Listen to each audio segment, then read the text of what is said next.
नमस्कार सभी साथियों को स्वागत करता हूं सभी का इस यूट्यूब चैनल पर जिसका नाम है स्टडी विद पीएन लोधा। साथियों, मनोविज्ञान के 30 प्रश्नों को हल करने वाले हैं और ये मनोविज्ञान का पेपर नंबर 38 है। पीडीएफ आपको हमारे Telegram channel study with PN Lodha पर मिल जाएगी। बहुत ही अच्छे लेवल के प्रश्न आपको यहाँ पर देखने को मिलेंगे, जो कि शिक्षक भर्ती सेकंड ग्रेड, शिक्षक भर्ती फर्स्ट ग्रेड, शिक्षक भर्ती थर्ड ग्रेड मुख्य पेपर और रीट पात्रता परीक्षा 2022 के लिए बेहद ही उपयोगी है। तो चलिए वीडियो को शुरू करते हैं। पेपर नंबर 38 है। इसके बाद में अभी आपके 62 टेस्ट आने और बाकी है। 100 टेस्टों की आपके ये सीरीज है और प्रत्येक टेस्ट में 30 प्रश्न आपसे पूछे जा रहे हैं। मतलब कुल प्रश्नों का योग हो जाएगा आपके 3000 वस्तुनिष्ठ प्रश्न। ठीक है, तो सभी प्रश्नों को, सभी टेस्टों को हल जरूर करिएगा। निश्चित रूप से आपको एग्जाम में इसका फायदा जरूर देखने को मिलेगा। तो चलिए वीडियो को शुरू करते हैं। एक एक प्रश्न को व्याख्यात्मक रूप से देखेंगे। पहला प्रश्न साथियों, प्रश्न नंबर 1 है, टहलना एक उदाहरण है सूक्ष्म पेशीय कौशल का, स्थूल पेशीय कौशल का, दोनों का और इनमें से कोई नहीं। तो देखो, टहलना साथियों, टहलना सूक्ष्म पेशीय कौशल नहीं होता है। सूक्ष्म पेशीय कौशल तो मुस्कुराना, लिखना ऐसे होते हैं। टहलना, चलना, दौड़ना ये तो स्थूल पेशीय कौशल के अंतर्गत आ जाते हैं। अतः दूसरा विकल्प आपके पहले प्रश्न में सही है। नेक्स्ट देखते हैं प्रश्न नंबर 2 को। तो दूसरा प्रश्न है, किस गोलार्ध द्वारा प्रमुख पेशीय और संज्ञानात्मक कार्यों का नियंत्रण रहता है? बायां गोलार्ध, दायां गोलार्ध, दोनों और इनमें से कोई नहीं। तो इनमें से कोई नहीं वाले को तो हम विकल्प से हटा देते हैं। देखो, जो हमारे पेशीय कार्य होते हैं और जो हमारे संज्ञानात्मक मतलब मानसिक और शारीरिक जो कार्य होते हैं साथियों, ये हमारे कौन से गोलार्ध द्वारा नियंत्रित रहते हैं? प्रश्न नंबर 2 में आपको ये बताना है। तो आपके दूसरे प्रश्न का जो सही उत्तर है, हमारे पेशी और संज्ञानात्मक कार्य बाएं गोलार्ध द्वारा निर्धारित या नियंत्रित होते हैं। विकल्प नंबर आपका 1 सही है प्रश्न नंबर 2 में। नेक्स्ट प्रश्न नंबर 3 पे आते हैं। तो तीसरा प्रश्न देखेंगे साथियों। आपके प्रश्न नंबर 3 है, ऐसा चिंतन जो मौलिक हो, आविष्कारशील हो और लचीला हो उसको कहा जाता है? अभिसारी चिंतन कहा जाता है, तार्किक चिंतन कहा जाता है, अपसारी चिंतन कहा जाता है या काल्पनिक चिंतन कहा जाता है? देखो, मौलिक का मतलब नवीन से लिया जाता है, आविष्कारशील, लचीला जिसमें परिवर्तन किया जा सके। तो साथियों, इस प्रकार का जो चिंतन होता है उसको हम काल्पनिक चिंतन तो नहीं कहेंगे, क्योंकि काल्पनिक चिंतन तो कल्पना पर आधारित होता है। यहाँ पर इस प्रकार के चिंतन को हम अपसारी चिंतन या फिर सर्जनात्मक चिंतन भी आप इसको कह सकते हो। अपसारी चिंतन कहते हैं या सर्जनात्मक चिंतन इसको कहा जाता है। तो विकल्प नंबर आपका 3 सही है प्रश्न नंबर 3 में। नेक्स्ट आगे बढ़ेंगे प्रश्न नंबर 4 पर। चौथा प्रश्न देखते हैं, दो समान अवांछनीय लक्ष्यों के बीच द्वंद्व प्राय जिसका समाधान नहीं हो पाता है कहलाता है? उपागम उपागम द्वंद्व, उपागम परिहार द्वंद्व, परिहार उपागम द्वंद्व और परिहार परिहार द्वंद्व। देखो, अगर प्रश्न को समझोगे तो आसानी से उत्तर दे सकते हो, क्योंकि प्रश्न उतना कठिन नहीं है, लेकिन लैंग्वेज को समझना पड़ता है प्रश्न को हल करने के लिए। एग्जाम में भी हम यही तो गलती करते हैं कि लैंग्वेज नहीं समझे और फटाक से उत्तर दे दिया साथियों। तो देखो, दो समान, समान मतलब दो एक जैसी, अवांछनीय जिसको हम नहीं चाहते हैं उसके लिए अवांछनीय शब्द का प्रयोग करते हैं। तो दो एक जैसी स्थितियां जिसको हम नहीं चाहते, दोनों को, उनके बीच जो द्वंद्व होता है उसका समाधान जो हम नहीं कर पाते हैं, उस द्वंद्व को क्या कहा जाता है? जैसे मान लीजिए कि आपसे बोला जाए कि या तो फर्स्ट ग्रेड की तैयारी करो या सेकंड ग्रेड की, दोनों ही आपको पसंद नहीं है। आप जाना चाहते हो कि आर्मी में, कि यार मैं तो आर्मी की भर्ती में जाना चाहता हूँ, और घर वाले फर्स्ट ग्रेड या सेकंड ग्रेड, एक ही चॉइस है तेरे पास, या तो फर्स्ट ग्रेड कर ले या सेकंड ग्रेड कर ले, और कहीं भी नहीं जा सकता है तू। तो इस प्रकार का जो द्वंद्व है साथियों, उसको ही परिहार परिहार द्वंद्व कहते हैं। चाहिए तो दोनों नहीं, लेकिन फिर भी एक ही करनी, एक उस चीज का, एक चीज का चुनाव आपको करना पड़ेगा। विकल्प नंबर आपका 4 सही है साथियों प्रश्न नंबर 4 में। नेक्स्ट प्रश्न नंबर 5 को देखेंगे। तो 5वां प्रश्न है, किसी उद्दीपक के पता लगाने की आवश्यक न्यूनतम तीव्रता कहलाती है? विभेदन, निरपेक्ष सीमांत, समंजन और इनमें से कोई नहीं। तो कोई नहीं को तो हम यहाँ हटा देते हैं। प्रश्न क्या पूछ रहा है? कोई सा भी उद्दीपक हो उसको आपका पता लगाना है, ठीक है, आपको पता लगाना है उसका। उसके लिए आवश्यक न्यूनतम जो तीव्रता होती है साथियों, उसको समंजन या कोई नहीं ये तो नहीं कहा जाता, ना ही विभेदन कहा जाता है। विभेदन का मतलब तो विभेद करने की क्षमता से लिया जाता है, उसको निरपेक्ष सीमांत के नाम से जाना जाता है। किस नाम से? निरपेक्ष सीमांत। जो न्यूनतम सीमा होती है उद्दीपक के पता लगाने की, उसको ही निरपेक्ष सीमांत कहते हैं। तो दूसरा विकल्प आपके 5वें प्रश्न में सही है। नेक्स्ट आगे बढ़ेंगे प्रश्न नंबर 6 पर। तो साथियों प्रश्न संख्या 6 देखेंगे। आपके 6वां प्रश्न क्या है? यह विश्वास की निर्जीव वस्तुओं में जीवन जैसे गुण होते हैं और वे कार्य करने में सक्षम होते हैं कहलाता है। जीववाद, अहम केंद्रवाद, भाव प्रबोधन और उपलब्धि की आवश्यकता। तो समझिए प्रश्न को और प्रश्न का सही उत्तर दीजिएगा। देखो, निर्जीव वस्तुओं में भी जीवन जैसे गुण, मतलब निर्जीव और सजीव दोनों एक ही होते हैं ऐसा मान लिया जाता है। तो ऐसी जो सोच होती है, ऐसा जो ज्ञान होता है, उसको हम क्या कहते हैं साथियों? जीववाद की प्रवृत्ति उसको कहा जाता है। क्या कहा जाता है? जीववाद की प्रवृत्ति, जिसमें सभी चीज़ों को जीवित माना जाता है, चाहे पेन हो, पेंसिल हो, पत्थर हो, सभी को। ठीक है, तो ये विकल्प 1 सही है प्रश्न नंबर 6 में। नेक्स्ट देखेंगे प्रश्न नंबर 7 को। चलिए 7वां प्रश्न क्या है आपके? नकारात्मक दबाव को कहा जाता है। यू स्ट्रेस कहा जाता है, न्यू स्ट्रेस कहा जाता है, डिस्ट्रेस कहा जाता है, और इनमें से सभी। साथियों तीनों ही चीज़ें अलग अलग है यहाँ पर, इसलिए इनमें से सभी वाला विकल्प यहाँ सही नहीं होगा। अच्छा, मैं आपको बता दूं कि एग्ज़ाम में इनमें से सभी वाला विकल्प दे रखा है, तो लगभग 99.99% वही आपका सही आंसर होगा। ये तो मैं यहाँ कंफ्यूज करने के लिए देता हूँ आपको। साथियों जो नकारात्मक दबाव होता है और एक होता है सकारात्मक दबाव। क्या होता है? सकारात्मक दबाव। तो सकारात्मक दबाव को तो यूस्ट्रेस कहते हैं और नकारात्मक दबाव को डिस्ट्रेस कहा जाता है। मतलब 7वें प्रश्न में आपके जो तीसरा विकल्प है यही आपका सही उत्तर होगा साथियों। तो चलिए आगे बढ़ेंगे अब हम प्रश्न संख्या 8 की ओर। 8वां प्रश्न देखेंगे। आपके प्रश्न नंबर 8 है, ऐसे व्यक्ति जिनमें क्रोध, घमंड, अवसाद, आलस्य, असहायता की भावना अधिक होती है, किस प्रकार का व्यक्तित्व रखते हैं? राजसिक, तामसिक, सात्विक और इनमें से सभी। तो यहाँ पर बहुत सारी विशेषता दे रखी है प्रश्न में, तो कि उन व्यक्तियों में क्रोध भी होता है, क्रोध ज़्यादा होता है, घमंड करते हैं बहुत ज़्यादा, अवसाद से ग्रसित रहते हैं, आलस्य बहुत आता है उनको, असहायता की भावना मतलब दूसरों की सहायता करना बिल्कुल भी पसंद नहीं करते हैं, तो उसको सात्विक तो नहीं कहा जाएगा साथियों, राजसिक या तामसिक। तो सात्विक नहीं कहा जाएगा, तो सभी वाला भी गलत कर देते हैं। अब 2 विकल्प बचे, राजसिक या तामसिक। 8वें प्रश्न में आपके जो सही उत्तर है वो रहेगा साथियों, ऐसे व्यक्ति को हम तामसिक प्रकार के व्यक्तित्व में सम्मिलित करते हैं। किस में सम्मिलित करते हैं? तामसिक प्रकार के व्यक्तित्व में।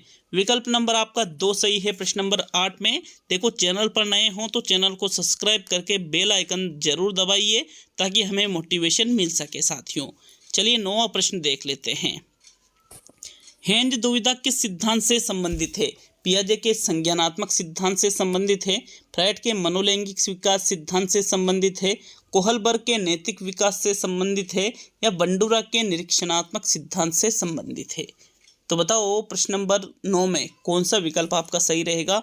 हेंज दुविधा का सिद्धांत जो है वो किसके सिद्धांत से संबंधित है? तो साथियों पियाजे, फ्रायड या बंडूरा से ये संबंधित नहीं है, बल्कि ये लॉरेंस कोहलबर्ग का जो नैतिक विकास का सिद्धांत है उससे इनका संबंध है।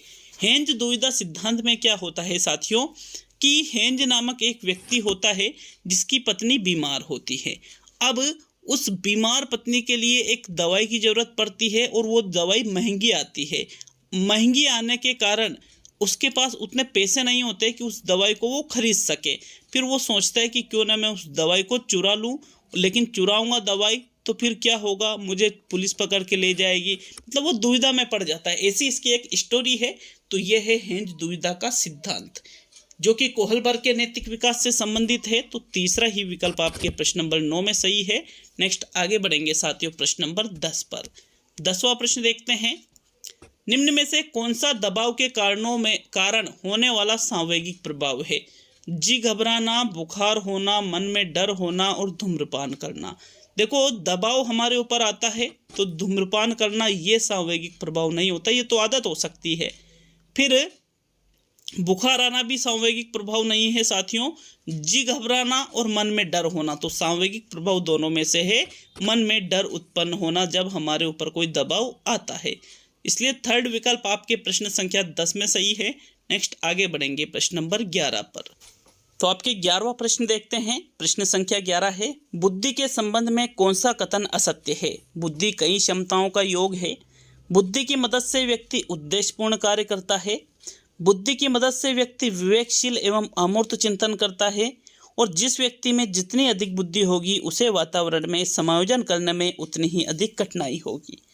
तो देख लिया सभी विकल्पों को, कौन सा कथन आपको बुद्धि के संबंध में असत्य लग रहा है साथियों। 11वें प्रश्न का जो सही उत्तर है, देखो बुद्धि कई क्षमताओं का योग भी होती है। इसकी मदद से व्यक्ति उद्देश्यपूर्ण कार्य करता है, निरुद्देश्य कार्य नहीं करता है, उद्देश्यपूर्ण कार्य करता है। बुद्धि की मदद से ही व्यक्ति विवेकशील चिंतन भी करता है, अमूर्त चिंतन भी करता है। लेकिन जिसमें जितनी अधिक बुद्धि होगी वो वातावरण में उतने ही अधिक तरीके से अच्छे तरीके से समायोजन कर लेगा, उसे कठिनाई नहीं आएगी। तो ये कथन क्या हो गया? असत्य हो गया। तो चौथा विकल्प आपके प्रश्न नंबर 11 में सही है। चलिए आगे बढ़ेंगे प्रश्न नंबर 12 पर। तो 12वां प्रश्न, सीखने की प्रक्रिया सूझ की दृष्टि से निम्न में से कौन सी विशेषता गेस्टाल्ट मनोवैज्ञानिकों द्वारा निर्धारित नहीं की गई है? अधिगम की प्रकृति संज्ञानात्मक होती है, अधिगम की प्रकृति यंत्रवत होती है, अधिगम की प्रकृति लगभग स्थायी होती है और सूझ के लिए समस्यात्मक प्रवृत्ति होना आवश्यक है। तो 12वें प्रश्न में देखिएगा, जो सूझ का सिद्धांत दिया था, जो अंतर्दृष्टि का सिद्धांत दिया था गेस्टाल्टवादियों ने, इन्होंने बताया कि संज्ञानात्मक अधिगम की प्रवृत्ति होती है, समस्यात्मक प्रकृति का होना आवश्यक है सूझ के लिए। वे सूझ कब उत्पन्न होगी? जब हमारे सामने कोई समस्या उत्पन्न होगी। तो दूसरा या तीसरा एक विकल्प यहाँ सही है साथियों। इन्होंने बताया है सीखने की प्रक्रिया सूझ की दृष्टि से निम्न में से यहाँ पर जो अधिगम की प्रकृति यंत्रवत है, ये इन्होंने निर्धारित नहीं की है कि अधिगम की प्रकृति यंत्रवत होती है, ऐसा इन्होंने नहीं बताया है। तो 12वें प्रश्न में आपके दूसरा विकल्प सही है। नेक्स्ट देखेंगे प्रश्न नंबर 13 को। 13वां प्रश्न है आपके, व्यक्तित्व के विकास को प्रभावित करने वाले जैविक कारकों में सम्मिलित नहीं है। शारीरिक संरचना, स्वास्थ्य, अंतःस्रावी ग्रंथियां और पालन पोषण का प्रभाव। साथियों, व्यक्तित्व के विकास को प्रभावित करने वाले जो कारक होते हैं उसमें कुछ कारक तो पर्यावरणीय होते हैं और कुछ कारक जैविक होते हैं। यहाँ पर आपसे पूछ रहा है कि जैविक कारकों में किसको सम्मिलित नहीं करेंगे, तो हमारी जो शरीर की संरचना है वो भी जैविक कारक है, हमारा जो स्वास्थ्य है ये भी जैविक कारक है, जो हमारी अंतःस्रावी ग्रंथियाँ हैं ये भी जैविक कारक है। लेकिन पालन पोषण का प्रभाव जैविक कारक नहीं है, बल्कि ये वातावरणीय कारक है। कैसा कारक है? ये वातावरणीय कारक है, या आप इसको पर्यावरणीय कारक भी कह सकते हो। तो विकल्प नंबर आपका 4 सही है प्रश्न नंबर 12 में। नेक्स्ट आगे बढ़ेंगे प्रश्न संख्या 13 की ओर। तो चलिए 13वां प्रश्न देखते हैं आपके प्रश्न नंबर 13। देखिए यहाँ पर 12वां प्रश्न 2 बार है क्या? चलो कोई बात नहीं, यहाँ पर आपके 31 प्रश्न हैं, यूँ मान लीजिए अब आप। तो 13वां प्रश्न है, निम्न में से कौन सा उच्च बुद्धि का संकेत है? एक बुद्धि लब्धि परीक्षण में 110 अंक अर्जित करना, याद करके पता बताना, समान गलतियों को किसी कार्य के पश्चात पृष्ठ पोषण का अवसर मिलने पर दोबारा नहीं करना, और उच्च श्रेणी प्राप्तांक प्राप्त करना। साथियों, उच्च बुद्धि का संकेत यहाँ पर आपसे पूछा जा रहा है। चारों ही विकल्प हो सकता है आपको उच्च बुद्धि के संकेत के अंतर्गत लगते हो। कोई यदि उच्च श्रेणी के प्राप्तांक प्राप्त करता है तो उस चीज को रटकर भी कर सकता है। ये उच्च बुद्धि का संकेत नहीं है, बल्कि उच्च बुद्धि का संकेत है हमने कोई गलती कर दी, यदि उसका पृष्ठ पोषण मतलब हमें पता चल गया कि यार ऐसे नहीं ऐसे करना है, यदि वैसी सिचुएशन दोबारा आए लेकिन हम वो गलती नहीं करते तो निश्चित रूप से उच्च बुद्धि का यह संकेत देती है। विकल्प 3 आपके 13वें प्रश्न में सही है। नेक्स्ट ये प्रश्न नंबर 14 को देखेंगे। तो चलिए 14वां प्रश्न है आपके, साधारण मानसिक दुर्बलता के अंतर्गत सम्मिलित करेंगे 50 से 70 IQ, 30 से 50 IQ, 15 से 30 IQ और 0 से 15 IQ। तो देखो, जो लोग साधारण मानसिक दुर्बलता से ग्रसित रहते हैं उसके अंतर्गत हम किसको सम्मिलित करेंगे? साथियों, आपके प्रश्न संख्या 14 में जो सही उत्तर है वो है विकल्प नंबर 1, जिनकी IQ 50 से 70 होती है, नॉर्मली उनको मानसिक दुर्बलता, साधारण मानसिक दुर्बलता के अंतर्गत सम्मिलित करेंगे। इससे कम IQ रहेगी तो गहन दुर्बलता, गहन मानसिक दुर्बलता, अति दुर्बलता, ऐसे कुछ आ जाता है। चलिए आगे बढ़ेंगे प्रश्न नंबर 15 पर। तो 15वां प्रश्न, एक बालक नवीन पुस्तक चाहता है लेकिन माता पिता अपनी कमजोर आर्थिक स्थिति के कारण पुस्तक दिलाने में असमर्थ है। बालक अपनी फटी पुरानी पुस्तक से ही संतोषजनक अनुभव करता है और शांत व प्रसन्न रहता है। यह उदाहरण है समायोजन का, अधिगम का, प्रेरक का और इनमें से कोई नहीं।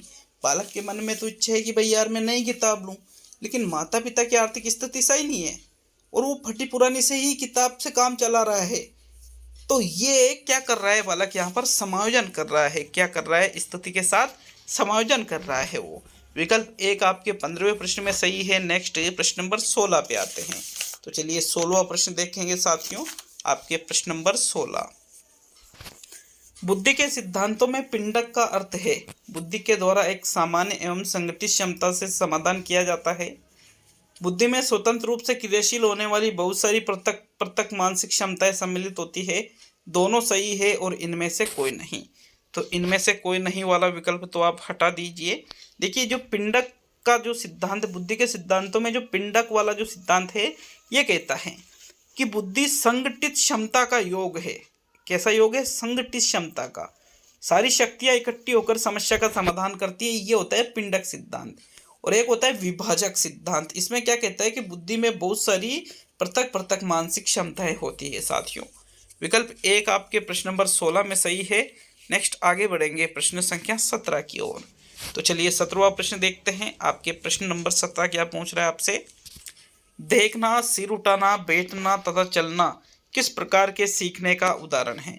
गामक अधिगम, ज्ञानात्मक अधिगम, संवेदनात्मक अधिगम और सभी। बालक देख रहा है, सिर उठा रहा है, बैठ रहा है, बैठने में ज्ञान नहीं होता है साथियों, नहीं संवेदना। बैठना, चलना, उठना, देखना, ये सारी चीजें गामक अधिगम या पेशी कौशल या पेशी विकास से संबंधित है। ठीक है, तो 17वें प्रश्न में आपके फिर पहला विकल्प जो है गामक अधिगम वाला, यही आपका सही उत्तर है। नेक्स्ट आगे बढ़ेंगे प्रश्न नंबर 18 पर। यहाँ प्रथम विकल्प 17वें में सही रहेगा। तो चलिए 18वां प्रश्न, स्वप्नों के अध्ययन के आधार पर मानसिक विकृति की जांच किस विधि में होती है। व्यवहारात्मक चिकित्सा, मनोविश्लेषणात्मक चिकित्सा, व्यक्ति केंद्रित चिकित्सा और संज्ञानात्मक चिकित्सा। तो देखो स्वप्नों का अध्ययन किया जा रहा है, व्यक्ति से पूछा जाता है कि क्या क्या सपने में दिखता है इत्यादि, और उसके आधार पर मानसिक विकृति की जांच की जाती है। तो साथियों ऐसा जिस विधि में होता है उसको हम मनोविश्लेषणात्मक विधि कहते हैं, जो कि सिगमंड फ्रायड की है। तो 18वें प्रश्न में आपके दूसरा विकल्प सही है। नेक्स्ट आगे बढ़ेंगे साथियों प्रश्न नंबर 19 पर। चलिए 19वां प्रश्न देखेंगे। प्रश्न नंबर 19 है, हेंस आइंजैक के मनस्तापिता प्रकार के व्यक्तित्व में कौन से गुणों की अधिकता होती है। समाज सेवी, मिलनसार, प्रेमी एवं मृदुभाषी होते हैं ये। एकांत में रहना पसंद है, कम बोलना पसंद है, दूसरों से दूरी बनाकर रखना पसंद है। तीसरा विकल्प है भावनाओं की कमी पाई जाती है, आक्रामक होते हैं, समाज विरोधी कार्य करते हैं, अहम केंद्रिता जैसी समस्या रहती है। और चौथा विकल्प है धार्मिक होते हैं, दूसरों के विचारों को जल्दी समझ लेते हैं और लोगों को अपनी ओर आकर्षित करते हैं। तो देखो जो मनस्तापिता प्रकार का व्यक्तित्व है वो जो हेंस आइंजैक ने बताया है, आपको वही बताना है साथियों। तो 19वें प्रश्न में आपके जो सही उत्तर है वो रहेगा विकल्प नंबर 3। इनमें भावनाओं की कमी पाई जाती है, ये आक्रामक होते हैं, ये समाज विरोधी गतिविधियां करते हैं और अहम केंद्रितता इनमें पाई जाती है। तो ये मनस्तापिता प्रकार का व्यक्तित्व है हेंस आइंजैक के अनुसार। थर्ड विकल्प आपके 19वें प्रश्न में सही है। नेक्स्ट आगे बढ़ेंगे साथियों प्रश्न संख्या 20 पर। तो चलिए 20वां प्रश्न देख लेंगे। क्या है आपके 20वां प्रश्न। 20वां प्रश्न है, अधिगम एवं परिपक्वता के संबंध में निम्न में से कौन सा कथन सही है। पहला विकल्प, यदि मानव विकास को केवल परिपक्वता से होता तो मनुष्य केवल निम्नतम तक ही सीमित रह जाता। दूसरा है, वंशानुक्रम संभाव्य क्षमता की सीमा के कारण बालक एक निश्चित सीमा से आगे तक विकसित हो सकते हैं। तीसरा है, बालक विकास की दृष्टि से जब सीखने के लिए तैयार नहीं है तब भी वह अधिक प्रयास द्वारा सीख सकते हैं। और चौथा है, बालक की अंतर्निहित शक्तियों को बिना समय विचारे विकसित करने के लिए प्रोत्साहित किया जाना चाहिए। 20वें प्रश्न में आपके जो सही उत्तर है साथियों, कौन सा विकल्प आपका सही रहेगा। देखो प्रश्न संख्या 20 का जो सही उत्तर है, अधिगम एवं परिपक्वता के बारे में पूछा जा रहा है, कौन सा कथन सही है। साथियों यहाँ पर चौथा विकल्प हम देखें तो बालक की अंतर्निहित शक्तियों को बिना समय विचारे विकसित करने के लिए प्रोत्साहित किया जाना चाहिए, गलत है। समय के अनुसार किया जाना चाहिए। बालक विकास की दृष्टि से जब सीखने के लिए तैयार नहीं है तब भी वह अधिक प्रयास द्वारा सीख सकते हैं, गलत, क्योंकि वह सीखने के लिए आंतरिक रूप से तत्पर या तैयार होना चाहिए। दूसरा है वंशक्रम संभाव्य क्षमता की सीमा के कारण बालक एक निश्चित सीमा से आगे तक विकसित हो जाते हैं, गलत है। एक निश्चित सीमा तक विकसित होते हैं, ये तो दूसरा और चौथा ये तीनों ही गलत है। मतलब सही विकल्प कौन सा है, यदि मानव विकास केवल परिपक्वता से होता तो मनुष्य केवल निम्नतम तक ही सीमित रहता, क्योंकि परिपक्वता तो 18-20 वर्ष में ही आ जाती है, तो विकास वहीं रुक जाता फिर उसका, तो अतः विकल्प 1 यहाँ पर बिल्कुल सही कथन है। चलिए आगे बढ़ेंगे प्रश्न नंबर 21 पर। तो 21वां प्रश्न, निम्नलिखित में से कौन सी क्रिया का निष्पादन प्रकार के बुद्धि परीक्षण का उदाहरण नहीं है। घन का निर्माण करना, ब्लॉक का छेद में फिट करना, चित्रों के टुकड़ों को जोड़ना और सरल गणितीय समस्याएं हल करना। साथियों परफॉर्मेंस टेस्ट में हम घन का निर्माण भी करते हैं, ब्लॉक का छेद भी फिट करते हैं, चित्रों को टुकड़ों में भी जोड़ते हैं, यह हमारा परफॉर्मेंस है, निष्पादन है। लेकिन सरल गणितीय समस्या हल करना ये परफॉर्मेंस नहीं है, ये लर्निंग के अंतर्गत आ जाता है साथियों। अतः विकल्प नंबर आपका 4 सही है प्रश्न नंबर 21 में। नेक्स्ट आगे बढ़ेंगे प्रश्न नंबर 22 पर। तो चलिए 22वां प्रश्न देखेंगे। केटल के अनुसार तरल बुद्धि का अधिकतम विकास होता है शैशवावस्था में, बाल्यावस्था में, किशोरावस्था में और वृद्धावस्था में। तो यहाँ रेमंड केटल के अनुसार ही आपको बताना है साथियों। केटल का ये मानना था कि जो तरल बुद्धि है इसका अधिकतम विकास जो होता है साथियों वो हमारी किशोर अवस्था में होता है। थर्ड विकल्प आपके 22 में सही है। नेक्स्ट प्रश्न नंबर 23 पे आते हैं। तो 23वां प्रश्न है, सहभागी प्रेक्षण में प्रेक्षणकर्ता सक्रिय सदस्य के रूप में संलग्न होता है, दूर से प्रेक्षण करता है, अशाब्दिक व्यवहारों का प्रेक्षण करता है और परामर्श देता है। देखो सहभागी मतलब साथ में रहकर जो हम प्रेक्षण अवलोकन करते हैं वही सहभागी प्रेक्षण कहलाता है। अब साथ में रहकर कर रहे हैं साथियों तो सक्रिय सदस्य के रूप में ही रहेंगे, अतः इसमें सक्रिय सदस्य के रूप में संलग्न होता है प्रेक्षणकर्ता। किसके प्रेक्षण जिसका किया जा रहा है उसके। विकल्प 1 आपके 23वें प्रश्न में सही है। नेक्स्ट प्रश्न नंबर 24 पे आएंगे। तो साथियों 24वां प्रश्न है, प्रतीक, निरर्थक पद, शब्दों की सूचियां इत्यादि सम्मिलित किए जाते हैं वाचिक अधिगम में, कर्मिक अधिगम में, संरचनावाद में और क्रियावाद अधिगम में। देखो संरचनात्मक में ऐसा कुछ नहीं होता है, जो प्रतीक है, निरर्थक पद है, शब्दों की सूचियां हैं साथियों, इसको हम क्रियात्मक या कर्मिक अधिगम में भी सम्मिलित नहीं करेंगे बल्कि हम इसको वाचिक अधिगम में सम्मिलित करते हैं। 24वें में आपके पहला विकल्प सही है। नेक्स्ट आगे बढ़ेंगे प्रश्न नंबर 25 पर। यहाँ फर्स्ट विकल्प आपका सही रहेगा। तो चलिए 25वां प्रश्न देखते हैं। आपके प्रश्न नंबर 25, फ्रायड का मत था कि स्वप्न का उद्देश्य इच्छाओं की पूर्ति करना होता है, आरंभिक अनुभूतियों को प्रोत्साहन देना होता है, सृजनात्मक चिंताओं की अभिव्यक्ति करना होता है और स्मृति की वृद्धि करना होता है। तो ऐसा सिगमंड फ्रायड का मानना था कि जो हमें स्वप्न आते हैं उसका उद्देश्य क्या होता है साथियों। इनका मानना था कि हम स्वप्न के माध्यम से हमारी इच्छाओं की पूर्ति करते हैं। जो इच्छाएं वास्तव में हमसे पूरी नहीं हो पाती है उनको हम सपनों के माध्यम से पूरी कर लेते हैं। अतः विकल्प नंबर आपका 1 सही है साथियों प्रश्न नंबर 25 में। चलिए आगे बढ़ेंगे प्रश्न नंबर 26। तो साथियों प्रश्न नंबर 26 है आपके, एक अनुक्रिया का अनुसरण करती घटना जो अनुक्रिया के घटित होने की प्रवृत्ति को शक्ति दे को कहा जाता है। तर्कना, प्रबलन, विश्वसनीयता और समाकृति। देखो कोई भी अनुक्रिया का अनुकरण करने वाली घटना है। यदि अनुक्रिया के घटित होने की प्रवृत्ति को यदि शक्ति दी जा रही है उसके द्वारा, तो शक्ति किसके द्वारा दी जाती है साथियों, समाकृति के द्वारा दी जाती है? नहीं। विश्वसनीयता या तर्कना के द्वारा भी शक्ति नहीं दी जाती है, बल्कि जो प्रबलन है जिसको हम पुनर्बलन भी कहते हैं, क्या कहते हैं, पुनर्बलन भी कहते हैं, इसके द्वारा वो शक्ति प्रदान की जाती है। तो विकल्प नंबर आपका जो दूसरा है प्रबलन वाला, यही प्रश्न नंबर 26 का सही उत्तर होगा। चलिए आगे बढ़ेंगे प्रश्न नंबर 27 पर। तो आपके 27वां प्रश्न देखेंगे। लेकिन आपको बता दूं, हिंदी, टीचिंग मेथड, साइकोलॉजी, सभी के 100 टेस्ट है, सभी के मतलब 300 टेस्ट तो ये हो रहे हैं आपके। फिर इसके बाद में राजस्थान जीके की 100 क्लासें मतलब 400 हो चुकी है।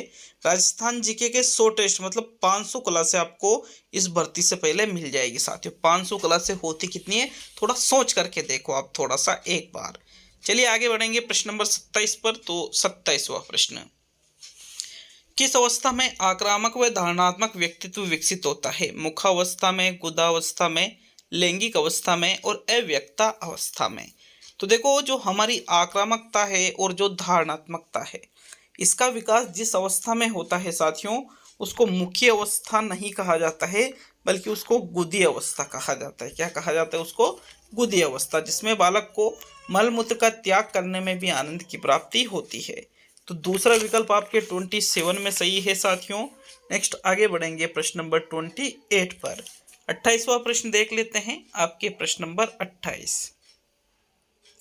समीप दुराभिमुख सिद्धांत के अनुसार विकास बाहर से केंद्र की ओर होता है, सिर से पैर की ओर होता है, दूसरा विकल्प। नेक्स्ट तीसरा विकल्प है केंद्र से बाहर की ओर होता है, और चौथा विकल्प है पैर से सिर की ओर होता है। साथियों, समीप दुराभिमुख सिद्धांत आपको यहाँ पर बताना है। कौन सा विकल्प आपके 28 में सही है?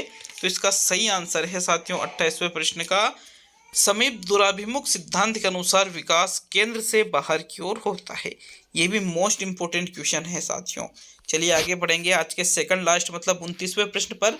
कमेंट करके जाए 30 में से कितने प्रश्न आपके सही हो रहे हैं, और इसी प्रकार की निःशुल्क टेस्ट सीरीज के लिए चैनल को सब्सक्राइब करके बेल आइकन जरूर दबाइएगा। तो चलिए देख लेते हैं आपका अंतिम मतलब सेकंड लास्ट या 29वां प्रश्न।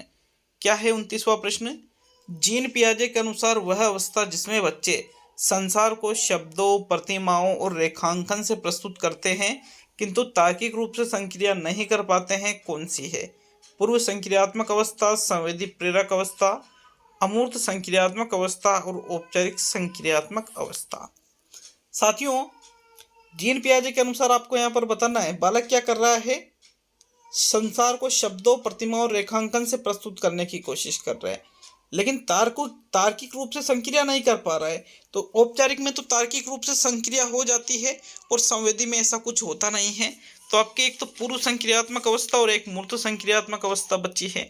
तो 29वें प्रश्न में जो विकल्प दिया हुआ है, इसके अनुसार ये जो विशेषता है, ये पूर्व संक्रियात्मक अवस्था मतलब 2 से 7 वर्ष के लिए है साथियों।